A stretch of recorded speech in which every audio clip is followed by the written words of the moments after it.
Oi, oi, oi, gente linda! Tudo bem com vocês? Eu sou a Camila Vilas Boas e este é o meu canal. Sejam todos muito bem-vindos. Hoje nós estaremos falando sobre um assunto bem polêmico, assim. Polêmico no sentido de eu sempre quis entender, digamos assim. Nós estaremos falando sobre os samaritanos. São tantas questões que a Bíblia aborda sobre eles.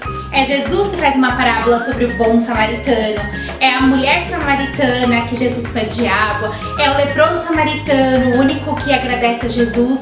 E aí a gente começa a ver que existe uma rixa muito grande entre os judeus e samaritanos, mas ninguém explica o porquê. Então assista até o final.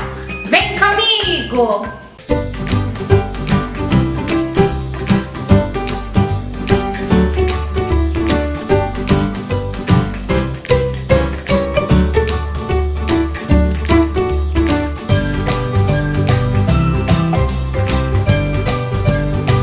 Hoje a história dos samaritanos é bem longa, é muita história numa só.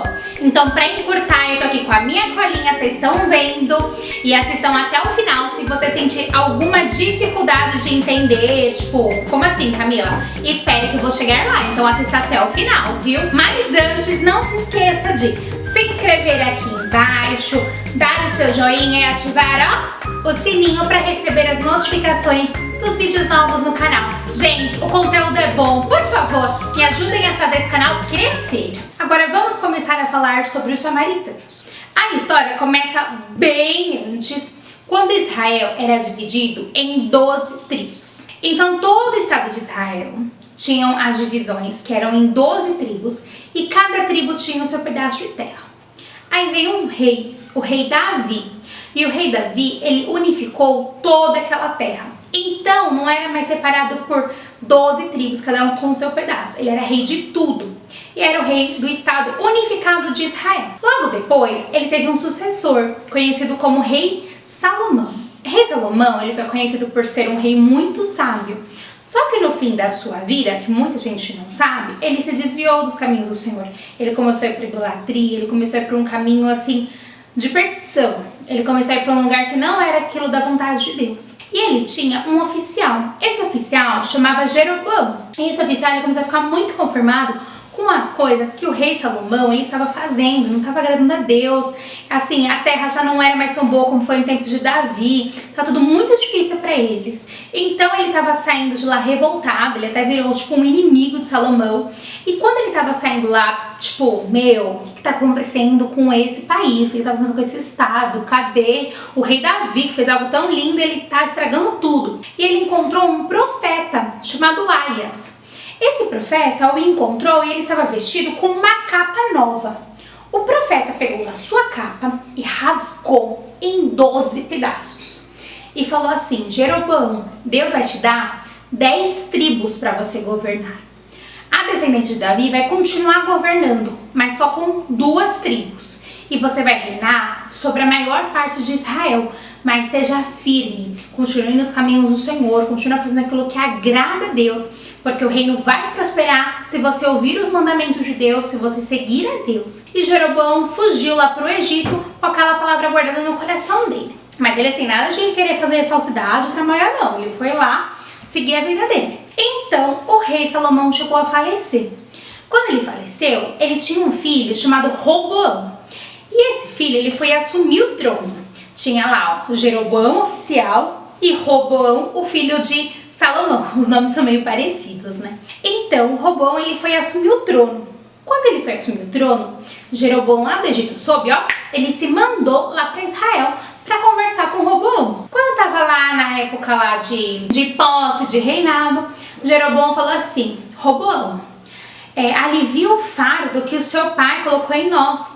A gente tem trabalhado muito, a gente tem pago muitos tributos. Alivia esse fardo que está sobre nós e nós vamos te seguir. Então Roboão, ele parecia até ser um rei muito sábio e prudente. Ele fala assim: olha, eu ouvi o que você me disse, dê 3 dias que eu vou voltar com a sua resposta. Quando a gente está assim meio em dúvida e confuso, a melhor resposta é o silêncio, né? Espera um pouco, vou pensar e logo te respondo. E foi isso que Roboão fez. Até parece que ele seria assim um bom rei, partindo desse princípio, né? Então ele foi lá buscar conselho com os sábios. Ele chegou lá nos anciões, que trabalharam até na época do seu pai, as pessoas que já conheciam, né, como funcionava o reinado, como funcionava a terra. Ele foi buscar conselho dos mais experientes. Então ele falou assim, gente, o que eu faço com essa questão aí que Jeroboão fez? Aí eles falaram assim, olha, eu acho melhor você escutar Jeroboão. Alivia esse fardo que o povo tá pedindo, né? Traz aí um pouco de paz, de calmaria pro estado, né, de Israel todo, para todo esse reinado, que com certeza o povo vai te seguir e vai te respeitar. Não bastante feliz, ele decidiu ir para os novinhos, os amigos dele, sabe? Eu acho que essas pessoas que estudaram com ele, que conviviam com ele, porque era todo mundo lá, os novinhos. Aí ele chegou e falou assim, pessoal, eu estou com essa questão, o que eu faço? E eles falaram, não, se você ceder agora, você vai ceder sempre. Já ouviu falar nisso também, né? Tenho certeza que alguém já disse isso pra você. E esses novinhos deram esse conselho pra ele. Falaram assim, olha, se você começar o seu reinado cedendo, logo eles vão começar a pedir um monte de coisa e não vai dar certo. Seja mais firme que seu pai, mostra que você é poderoso, mostra quem é que manda. Em Roboão, você acha que ele escutou o conselho de quem, hein? Pois é, ele escutou dos novinhos. Quando passou-se os 3 dias, chegou lá Jeroboão pra ouvir a resposta que Roboão ia dar a ele. E ele falou o quê? Ele falou assim, olha, eu sou mais forte que o meu pai. Eu não vou ceder para vocês. Se vocês trabalhavam muito com o meu pai, vocês vão trabalhar muito mais comigo. Assim, teve uma grande divisão do reinado. E realmente Jeroboão acabou reinando sobre as 10 tribos. Roboão, que é o filho de Salomão, ele reinou apenas sobre 2 tribos. Todo o reino do norte ficou com Jeroboão. O povo mesmo colocou ele como rei para governar aquelas 10 tribos. Então, as 10 tribos do norte, conhecida como a tribo de Israel, ficou com Jeroboão, que era oficial. E as 2 tribos ficou com Roboão, que era só a tribo de Judá, e a tribo de Benjamim. Então, cada um ficou lá governando, e isso foi conhecido como o Estado Dividido de Israel. Teve essa divisão, que era a terra do norte e a terra do sul, que também é conhecido como Reino de Israel e Reino de Judá. A terra do sul ficava Jerusalém. Então a capital do Reino do Sul ficou com Jerusalém. E já a capital do Reino do Norte ficou com Samaria. Samaria era a capital da tribo de Israel, da tribo de Norte, onde Jeroboão governava. E assim o tempo foi passando. Mas é claro, como a gente vê na Bíblia, né? Eles dão muita cabeçada, o pessoal aqui da Bíblia. Jeroboão, ele não seguia os caminhos do Senhor, nem Roboão, nem Jeroboão. No fim, era uma terra idólatra, era uma terra que não seguia o Senhor, não fazia mais a vontade. É até a terra, não sei pra quem conhece, do rei Acabe, sabe? Então, assim, foi uma terra muito idólatra, digamos assim. Foi uma terra que desagradou muito ao Senhor, tanto o norte quanto o sul, mas a gente vai focar aqui na tribo do norte. Então agora toda a história que eu vou contar é da tribo do norte, que a capital é Samaria, daí que vem o nome samaritanos. Então, o reino do norte, ou reino de Israel, ele lá por volta de 721 a.C., ele foi conquistado pelos assírios. Então o rei assírio foi, conquistou aquela terra, a terra onde haviam ali as 10 tribos, e levou o povo de Deus que vivia na terra do norte para a Síria. Só que a estratégia lá de guerra dos assírios era assim: eu tiro o povo que está aqui, vivendo neste lugar, no caso, na terra do norte, e aí ele pegou os moradores aí do reino do norte e levou para a Síria. Ele colocou outras pessoas de outras terras conquistadas. Então vamos supor aqui, vamos dar um exemplo, a gente está no Brasil. Vem aí os assírios, eles tiram nós que somos brasileiros, manda a gente pra Síria, e aqui no Brasil coloca japonês, coloca europeu, coloca africano, coloca assim um monte de mistura. Então ele não vieram só os assírios viver no Reino do Norte, vieram pessoas de outras terras conquistadas. E o que isso aconteceu? Isso era uma estratégia de guerra porque o país ficava enfraquecido. Como era muita mistura, quem tinha ido para uma terra nova ia ficar feliz, ia ficar grato ao rei, ia fazer novas conquistas, realizar, fazer comércio, ia ficar rico, prosperar. E assim, então um espaço para viver, ia ter uma terra. E isso seria bom para aqueles que estão chegando. E em contrapartida, ninguém iria tentar lutar contra o rei assírio, né? Porque não teria como ter complô, porque estaria todo mundo misturado. Isso era uma estratégia de guerra do rei assírio. Só que isso aconteceu que o quê? As pessoas vieram de outras terras conquistadas e cada um tinha a sua cultura, a sua religião, tinham os seus deuses.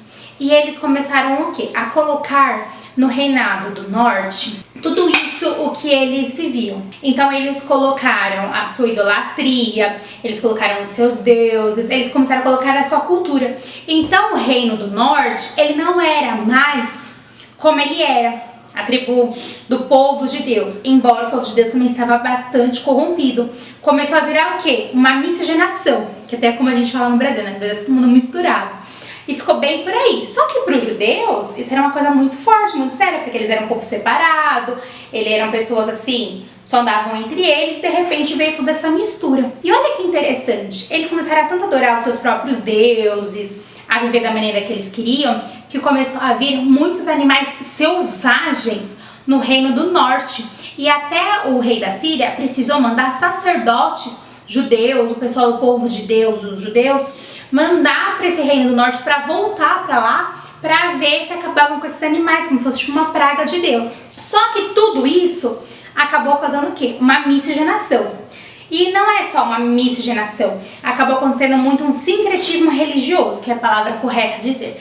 Então, assim, esse sincretismo religioso fez com que a própria Torá, a mensagem de Deus, as leis, elas tivessem sido corrompidas. Então as pessoas não adoravam mais a Deus na essência, não buscavam um Deus verdadeiro, que nem tipo a gente pega a Bíblia, lê e estuda. Tava tudo muito misturado, então assim, tava a idolatria lá reinando. Só que lá no reinado do norte, existiam alguns judeus que não se corromperam, que não se misturaram, que não entrou nesse sincretismo religioso, e eles adoravam a Deus aonde? Lá em Jerusalém, que é onde tinha o templo de Salomão. Então eles iam lá em Jerusalém adorar a Deus. E teve toda essa mistura. Aí o detalhe da história começa a acontecer lá no Reinado do Sul. Muito tempo depois, o rei Nabucodonosor, ele invadiu o Reinado do Sul.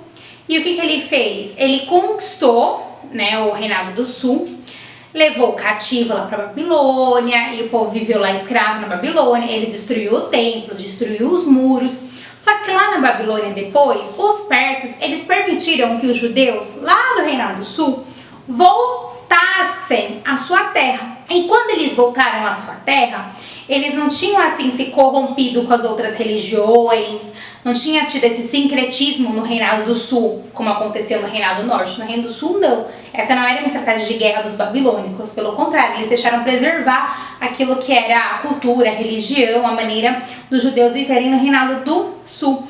Então, quando eles puderam voltar para sua terra, quando já a Pérsia tinha dominado já a Babilônia, eles puderam voltar para sua terra e reconstruir o muro e reconstruir o templo.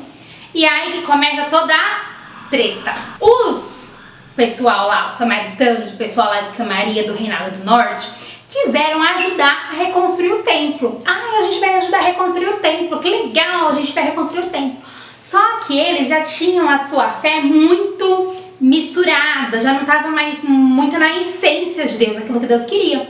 E aí os judeus que tinham voltado lá da Babilônia, eles falaram assim, não, vocês não vão ajudar a reconstruir o templo, porque se vocês ajudarem a reconstruir o templo, vocês vão querer adorar os seus deuses pagãos, vocês vão querer colocar esse sincretismo religioso também no templo, vocês não vão adorar a Deus da maneira correta, vocês não vão buscar a Deus da maneira que Deus está ordenando lá na Torá, nas leis, vocês vão querer misturar a nossa fé, e a gente não quer que a nossa fé se misture, a gente segue a Torá, a gente segue a lei de Deus, a gente segue verdadeiramente o que está escrito na Bíblia. A gente não vai permitir que vocês coloquem aquilo que não pertence a Deus no templo. Vocês estão impuros, vocês estão contaminados, vocês estão tudo misturado, vocês não vão reconstruir o templo. E aí, aqueles judeus lá que eu falei que viviam lá em Samaria, que viviam lá no Reinado do Norte, que adoravam a Deus no templo, pararam de adorar. Não ficou mais permitido que o Reinado do Norte fosse até Jerusalém e adorassem a Deus no templo, que na verdade ele estava destruído, ele seria reconstruído.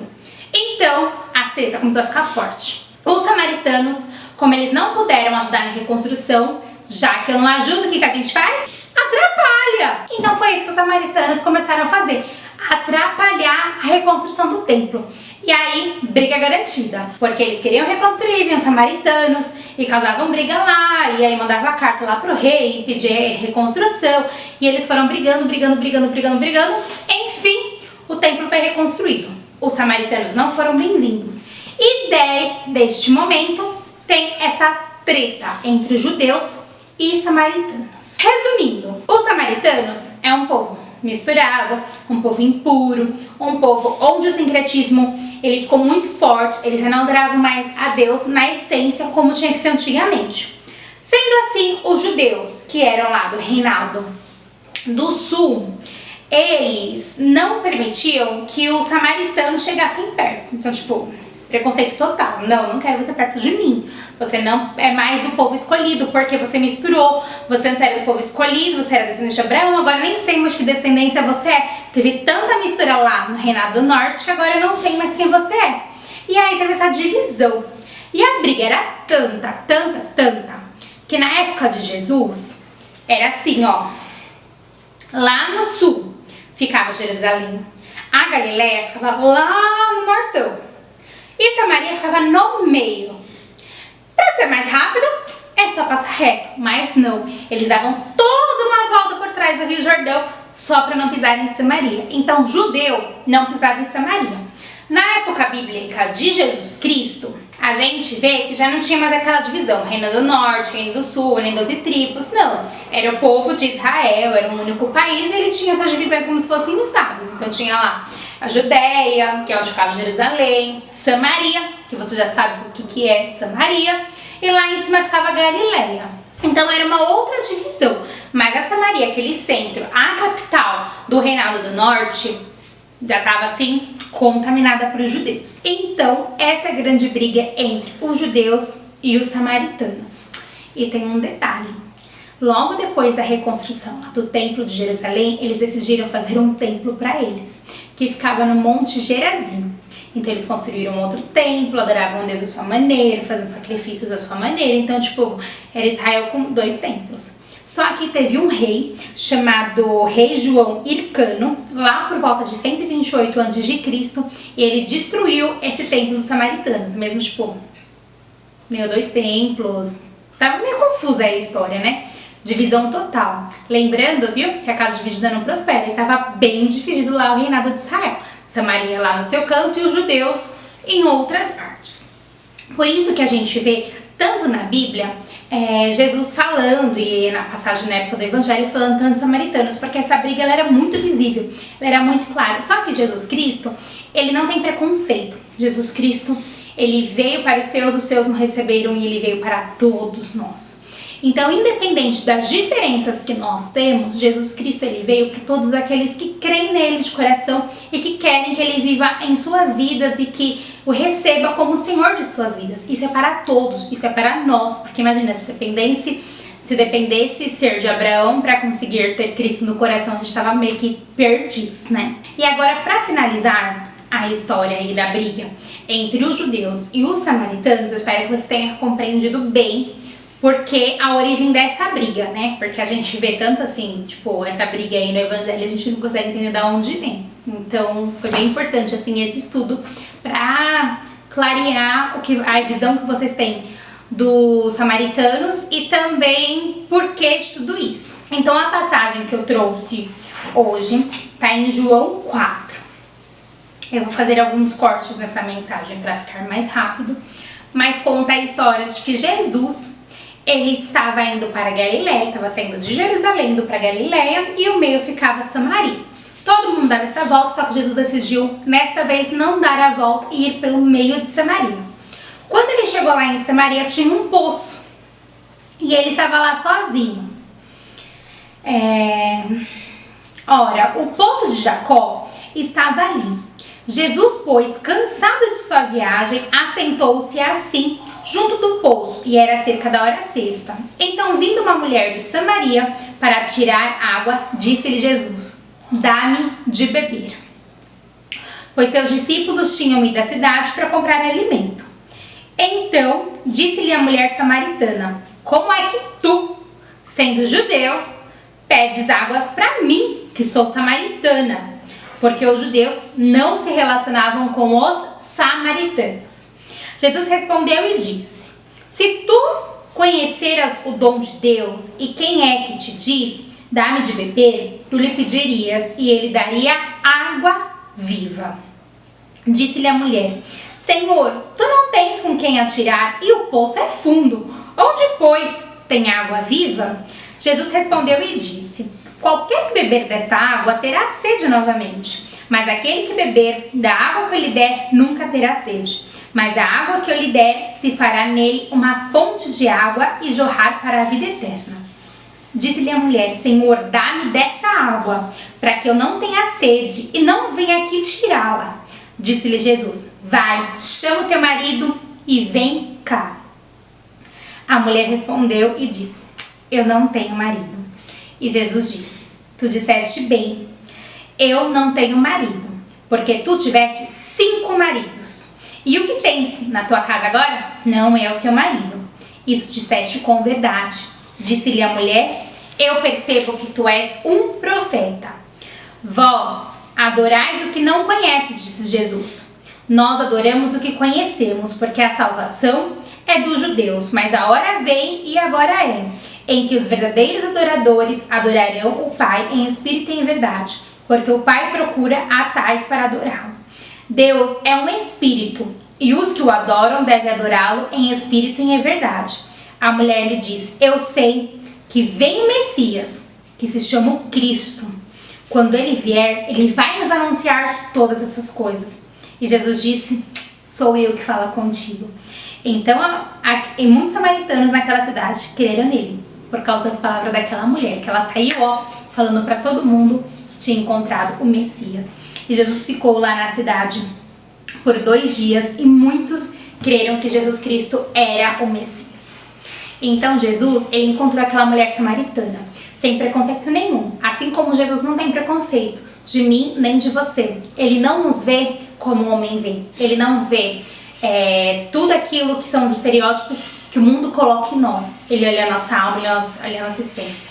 E ele fala assim: olha, se você tem sede de justiça, tem sede da verdade, tem sede da presença de Deus, tem sede de encontrar aquela paz que você não consegue encontrar se você beber da água que é Jesus Cristo, água viva, se você beber da água que traz paz no espírito, mesmo tudo estando em guerra, mesmo acontecendo tudo que está acontecendo no mundo hoje, mesmo tendo os gafanhotos, o coronavírus, mesmo tendo tudo isso que a gente está vendo, se você ter Jesus Cristo dentro do seu coração, essa paz, ela vai te saciar, porque ele tem água viva, a água que é vida.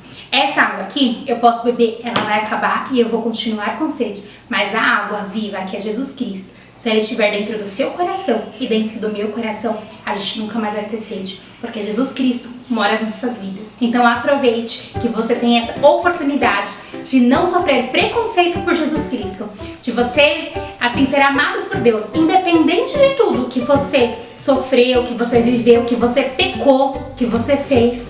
Você pode aceitar Jesus Cristo como Senhor da sua vida e viver uma nova vida com Ele. Então aproveite essa oportunidade, porque Ele tem águas vivas e essas águas vivas transformam. Porque aquela mulher saiu transformada e virou uma grande evangelista. Anunciou o Messias para todo mundo que ela viu pela frente. Se você gostou desse vídeo, não esqueça de dar o seu joinha e não percam, viu? Na semana que vem a gente vai estar falando sobre os fariseus. Um grande beijo e fui!